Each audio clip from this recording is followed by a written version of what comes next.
Existing police training simulators are very realistic. They do not allow you to practice communication, empathy, and de-escalation skills. So the way current simulators do it is they'll play these videos on huge TV screens, and videos by definition play from start to end.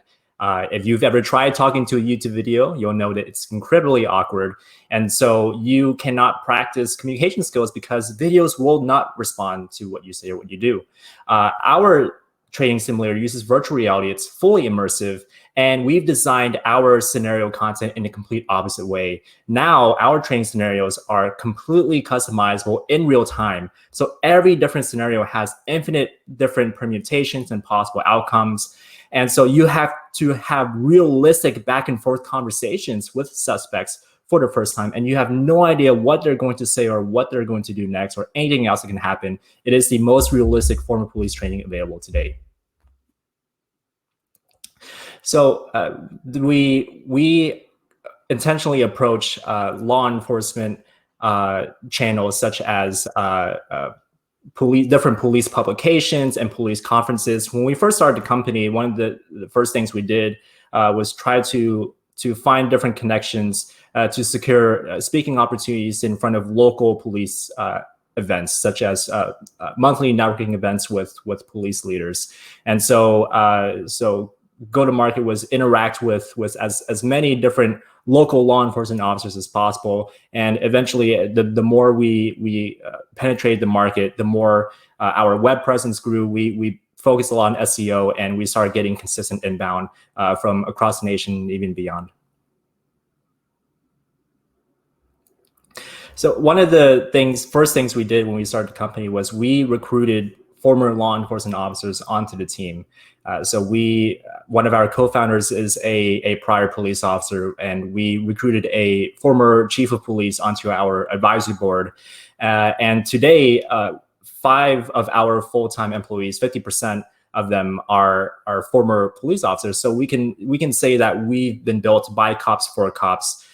We established a trusted brand when we approached the market, and that was one of the more critical things we've done that have led to our sales traction.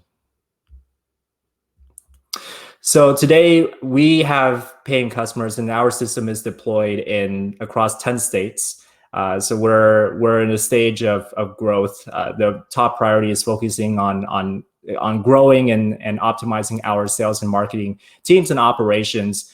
We believe that the product is in a mature and stable pace. It's more about optimizing the product at this point. So going forward, the main priority and focus is on figuring out which marketing channels have been accretive. Why do we believe that's the case? And it's a lot about asset allocation and growing our sales team as much as we can to make sure we have enough feet on the ground to manage all the deals. The leads that we have coming in on a weekly basis. The landscape we have in the law enforcement industry right now, the predominant players are larger corporations that sell those screen-based simulators that I mentioned in the first part of this video.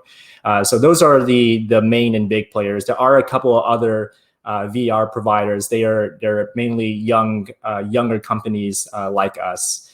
And we've won competitive deals against every single competitor in the space.